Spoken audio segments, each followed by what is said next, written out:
ایک سوال آپ سے کرتا ہوں، حضور نے وحی کے آغاز کے بعد کوئی کاروبار کیا؟ جی، آپ پہلے بہت اچھے تاجر تھے، بہت کامیاب تاجر تھے، اس وقت کا ایکسپورٹ امپورٹ، قافلہ لے کر جا رہے ہیں شام، قافلہ واپس لے کر آ رہے ہیں، لیکن جیسے ہی وحی آ گئی، یا ایھا المدثر قم فانذر وربک فکبر، اے لحاف میں لپٹ کر لیٹنے والے اب کھڑے ہو جاؤ، کمر کس لو، گرڈ اپ یور لائنز، اپنے مشن کا آغاز کرو۔ اس کا آغاز کیا ہے؟ انذار، خبردار کرو انہیں کہ زندگی یہی زندگی نہیں ہے، اصل زندگی آخرت کی زندگی ہے، اور قیامت کے دن تمہیں حساب جو ہے اپنا پیش کرنا ہوگا، جواب دہی کرنی ہوگی۔ You will have to face the grand accountability of the day of judgment۔ یہ انذار سے بات شروع کرو، وَرَبَّكَ فَكَبِّرْ، اور جو ہدف ہے مقصود کیا، اللہ کو بڑا کرو، یعنی اس کی بڑائی نافذ کرو۔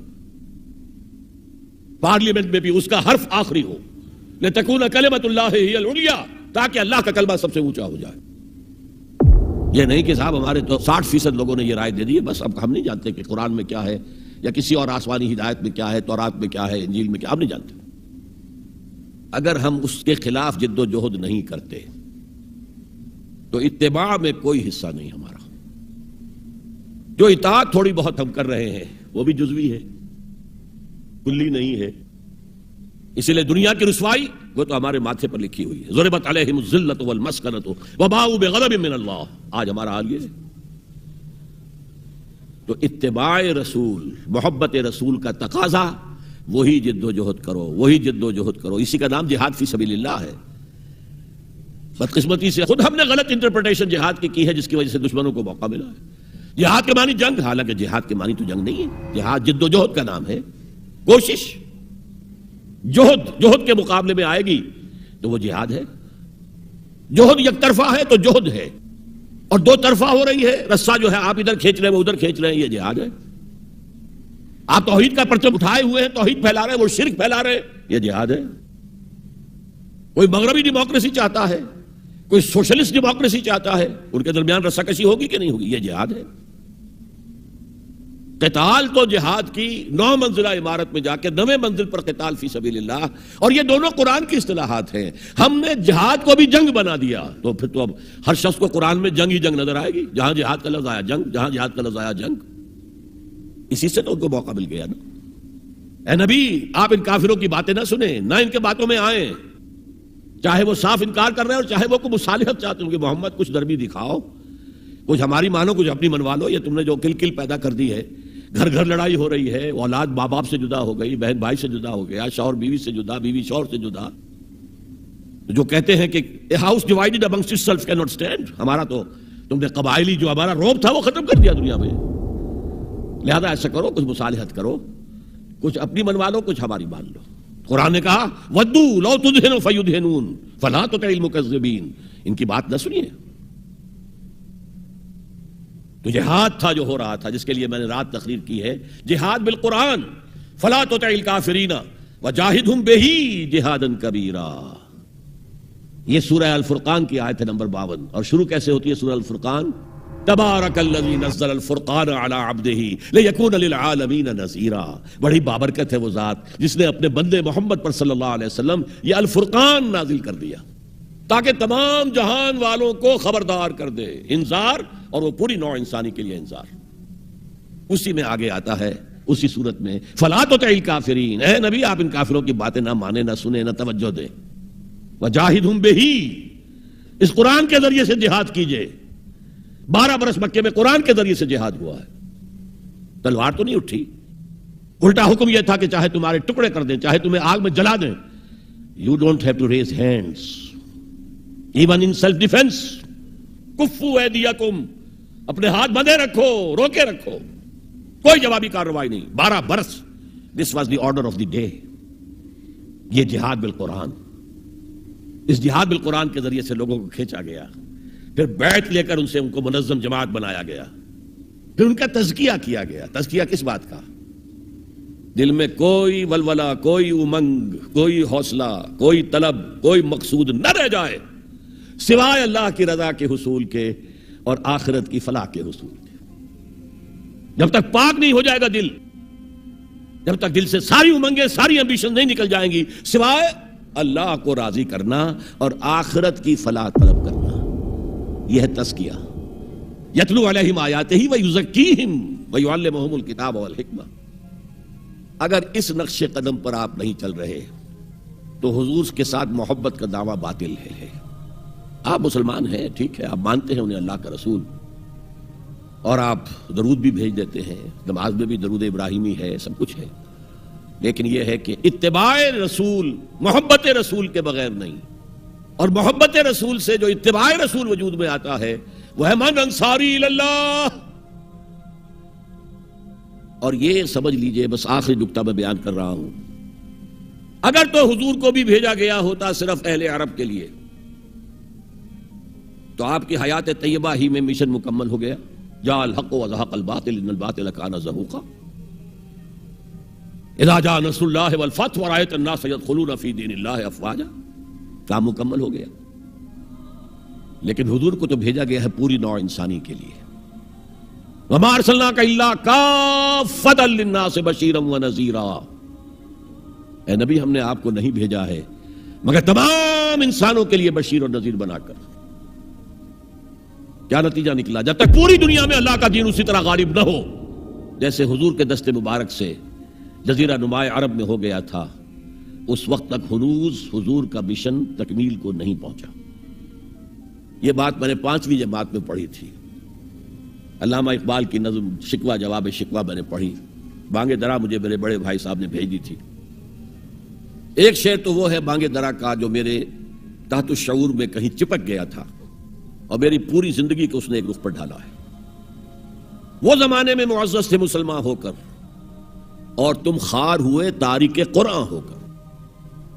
دیکھیے، یہ بات صرف اقبال نے نہیں کہی، وہ داڑھی مڈا تھا، عالم تو نہیں تھا. یہی بات کہی 14ویں صدی کے مجدد اعظم شیخ الہند مولانا محمود حسن اسیر مالٹا نے. 4 سال کی اسیری کے بعد جب رہائی پا کر آئے تھے 1920 میں، اور رہائی کیوں ملی تھی کہ ٹی بی 3rd سٹیج کو پہنچ گئی تھی. انگریز ڈرتا تھا کہ اگر ہماری اسیری ہی کے اندر کہیں انتقال ہو گیا تو کہیں طوفان اٹھ جائے گا، لہذا چھوڑ دیا.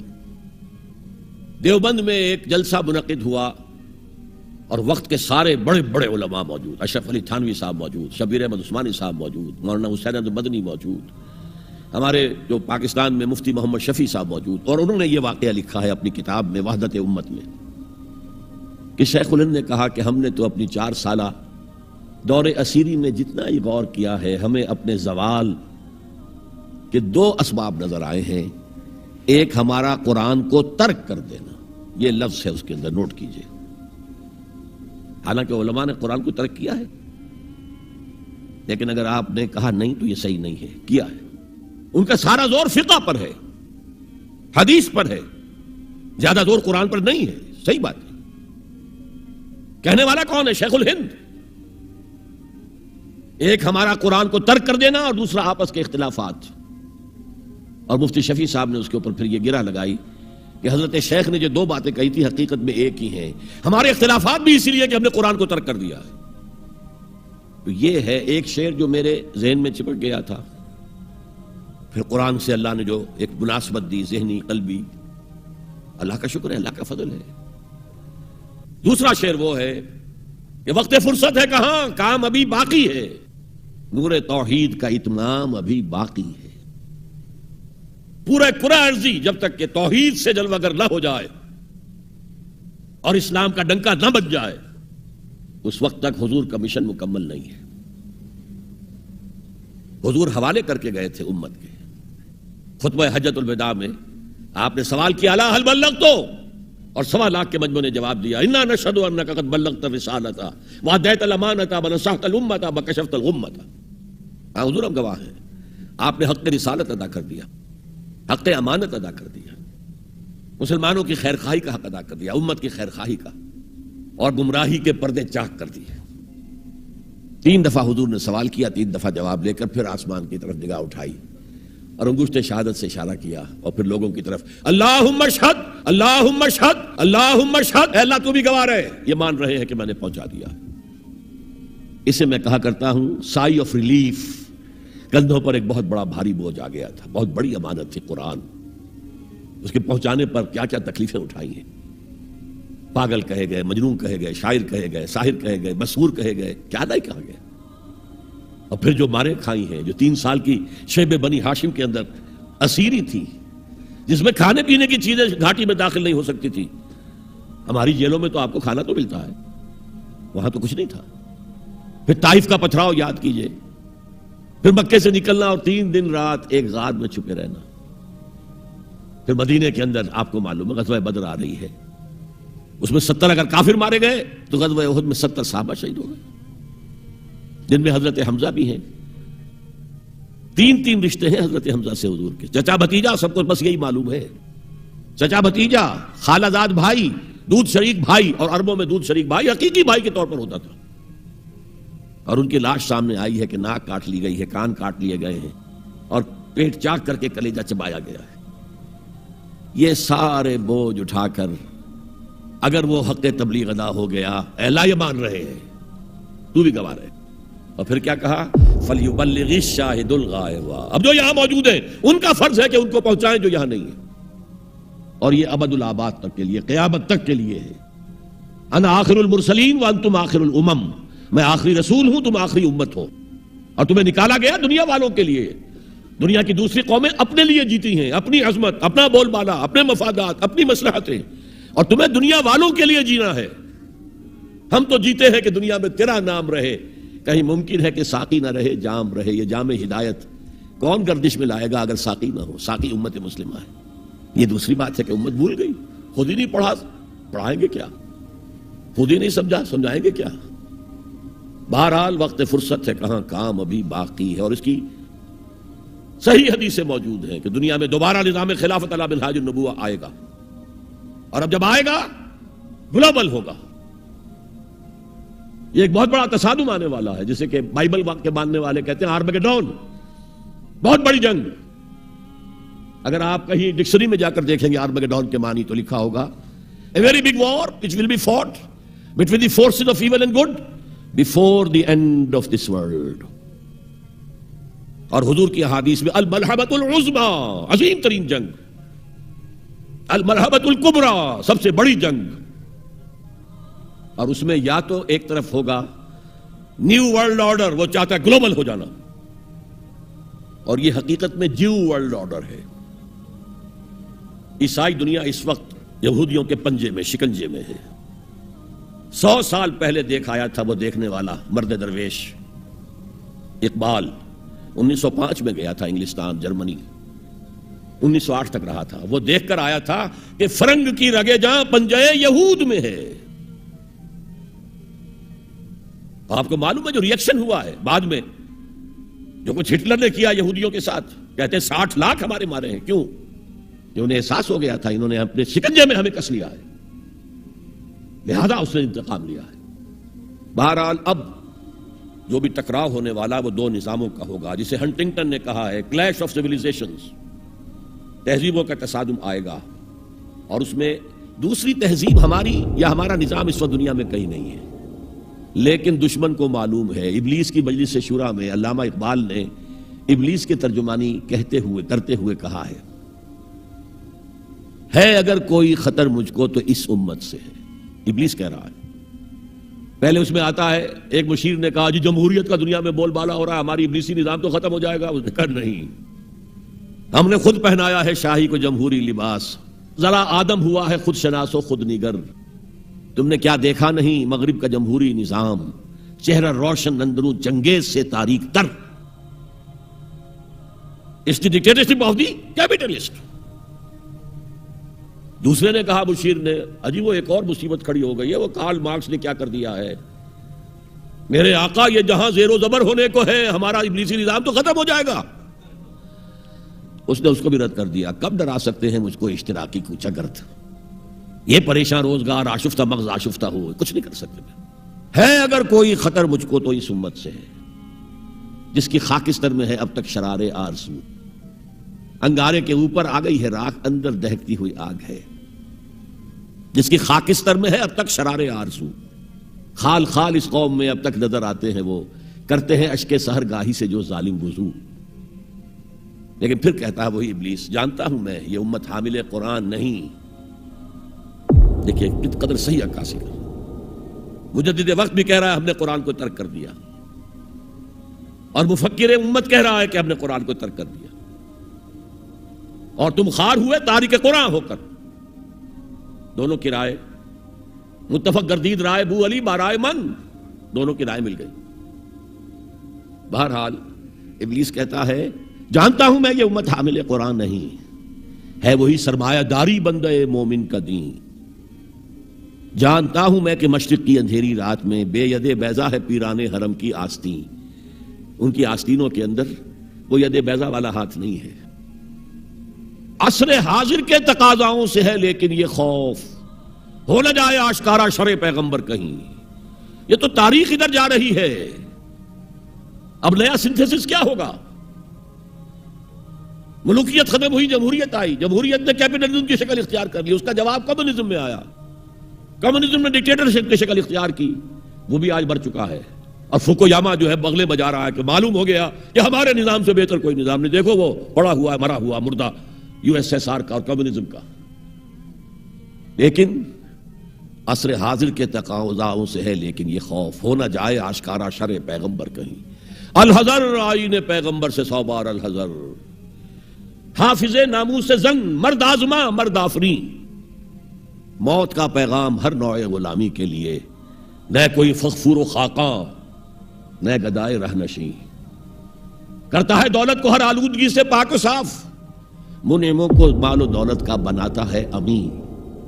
اس سے بڑھ کر اور کیا فکر و نظر کا انقلاب؟ بادشاہوں کی نہیں اللہ کی ہے یہ زمین، ان الارض للہ.